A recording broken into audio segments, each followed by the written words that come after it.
ప్రజలకి నేను విన్నవిస్తుంది ఏంటంటే, గంజాయి బారిన పడవద్దు, ఈ మాదక ద్రవ్యాల బారిన పడవద్దు.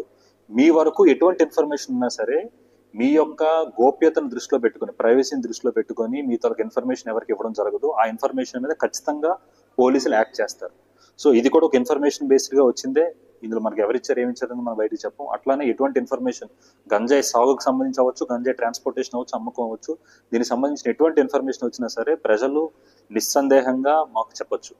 స్టేషన్లో ఉన్న ఎస్ఐ గారికి, సిఐ గారికి అని చెప్పొచ్చు, లేకపోతే ఎస్డిపి అయినా నాకు కూడా కాల్ చేసి చెప్పొచ్చు. ఏ టైంలో ఎప్పుడు కాల్ చేసి చెప్పినా కూడా మేము దీని మీద చర్యలు తీసుకుంటాం. చర్యలు తీసుకొని దీన్ని కట్టడి చేయడానికి మేము సుముఖంగా ఉన్నాం. ఓకే, మనకి నార్మల్లీ గంజాయి వాల్యూ అనేది క్లియర్ కట్గా మనం చెప్పలేము, ఎందుకంటే అది వెళ్ళే ప్రదేశం బట్టి కూడా డిఫర్ అయి ఉంటుంది. అంటే గంజా యొక్క క్వాలిటీ మీద ఆ గంజా ఏ ప్రాంతానికి వెళ్తుంది, ఎక్కువ డిమాండ్ ఉన్న ప్రాంతానికి వెళ్తే ఎక్కువ వాల్యుబుల్గా ఉంటుంది.